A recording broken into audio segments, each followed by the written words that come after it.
So hello guys, welcome to my today's new video. This is Krishna Mittal here, welcome to my channel Krish Medics. So guys, आज की इस video में हम करने जा रहे हैं GOC के कुछ वेरी ग्रेट एक्सेप्शंस।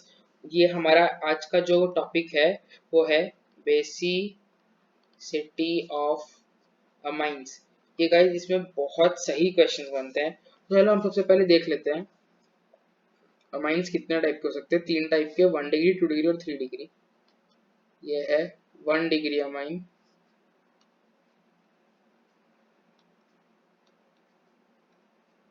ये है 2 डिग्री अमाइन, यहाँ पर भी लोन पेयर है।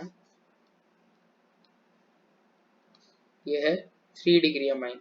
तो हमें अगर बेसिसिटी जो है मतलब as base means donating electron pair, base मतलब इलेक्ट्रॉन पेयर को, और यहाँ पर बोल सकते हैं लोन पेयर को डोनेट इजीली, ऐसा कोई होना चाहिए बेस।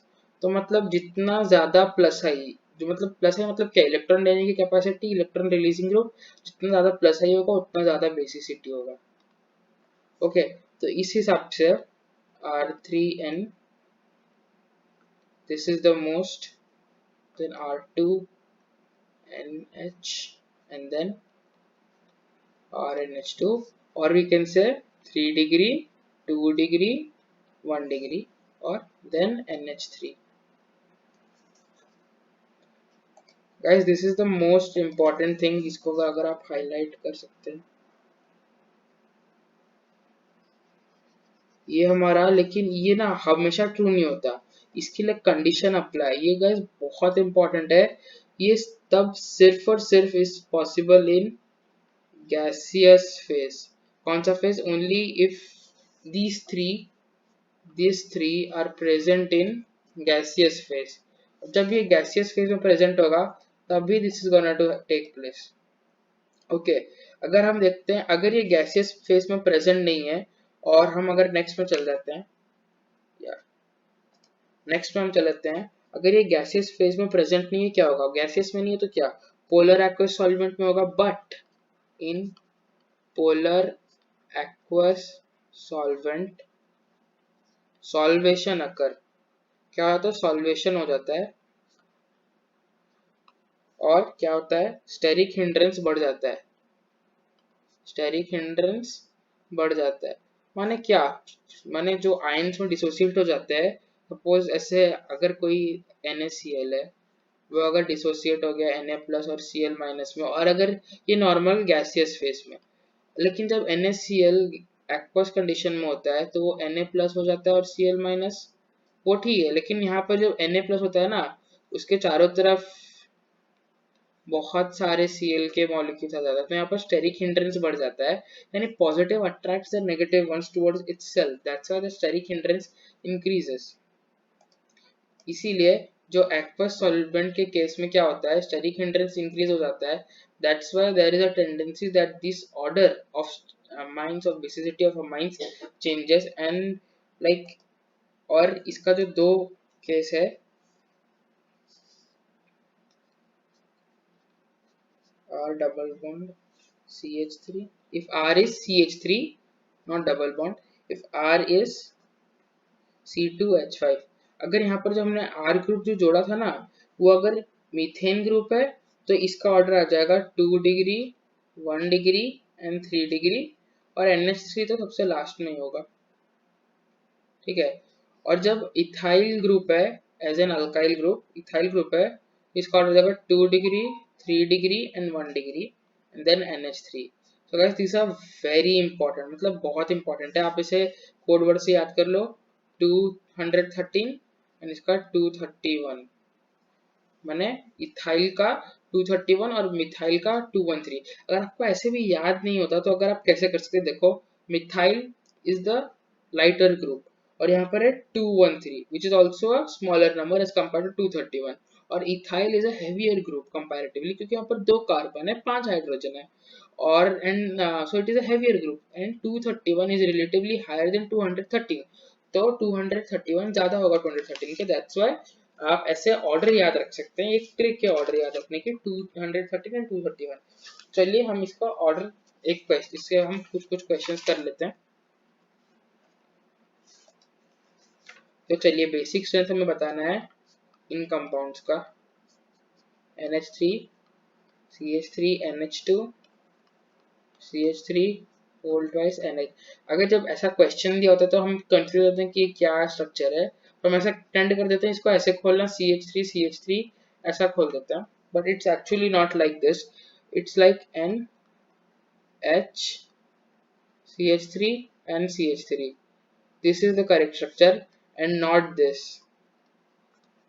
ये बहुत बेसिक बात है, ये रॉन्ग स्ट्रक्चर है इसका, this is the correct structure. जब इस फॉर्म में लिखा हुआ होता है यहाँ पर 2 देखे तो माने इस n से ही ये 2 जुड़े हैं, ठीक है, that's how we write it।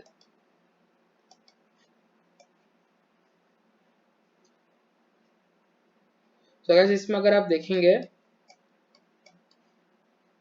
तो इसका ऑर्डर क्या होगा, चलिए गैस करते हैं। ये A है, ये B है और ये C है। गैस अगर आपका बेसिसिटी का ऑर्डर था CBA तो गैस ऑफ कोर्स आप गलत नहीं है, आपका ऑर्डर बिल्कुल सही है, CBA ही होगा, क्योंकि यहाँ पर हमें ऐसा स्पेसिफाई नहीं किया है कि it is in aqueous condition, so we can not write like कि उसमें हम एक्वस वाला कंडीशंस लगा ही नहीं सकते। लेकिन जब हम दूसरा क्वेश्चन करते हैं, दूसरा क्वेश्चन अच्छा क्वेश्चन है, देखो question states that strongest base in aqueous solution। What is the strongest base in aqueous solution? पहला ऑप्शन है trimethyl amine, B is aniline, fourth one is methylamine, and the third one is dimethylamine। तो अगर इसके लिए आपको इसका structures बनाना आना चाहिए, which is a very important thing in organic chemistry. चलो हम पहले सबसे पहले ट्राइमिथाइलामाइन का हमें नाम से पता चलता है कि ट्राई मतलब 3 ठो मिथाइल है, it's like NCH3 CH3 CH3। फिर हमारा आ जाता है एनिलीन, एनिलीन का स्ट्रक्चर हमें पता होना चाहिए, एनिलीन का structure is like this, benzene से NH2 ग्रुप जुड़ा। Then we have dimethylamine, methyl methyl, और अगर आप इसको और एक्यूरेटली बनाना चाहते हैं so you can draw it like this rather than drawing it like this, so you can draw it like यहाँ पर मिथाइल और यहाँ पर हाइड्रोजन, और जो चौथा है मिथाइलामाइन which is N मिथाइल और CH3 सेम ही है, and this is the group. अगर आप देखेंगे तो आप बोलेंगे एक्वस सॉल्यूशन है और बेसिसिटी, तो एज एरोमेटिसिटी यहाँ पर तो सबसे स्टेबल ही होगा, so B is the answer, but this is completely wrong guys, because यहाँ पर एक्वस पूछा है और in aqueous every time this जो 2 डिग्री है हमेशा उसका solubility sorry basicity सबसे ज्यादा होता है, that's why we'll tick the option C, this is that's why a very good important question। अगर आपको एनिलीन का स्ट्रक्चर नहीं आता तो यहाँ पर आप मार्क खा सकते थे, इसीलिए ऑर्गेनिक के लिए आपको फॉर्मूलाज एंड स्ट्रक्चर दोनों आने चाहिए। So guys, I hope you like this video। अगर आपको ये वीडियो पसंद आता है और आपने कुछ नया सीखा तो प्लीज वीडियो को लाइक कीजिएगा, and I will see you soon with a new video.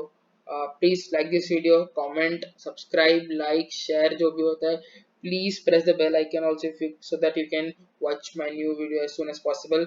And guys, I'll hope that you guys are all well and I'll meet you very very very soon। Bye bye, bye bye।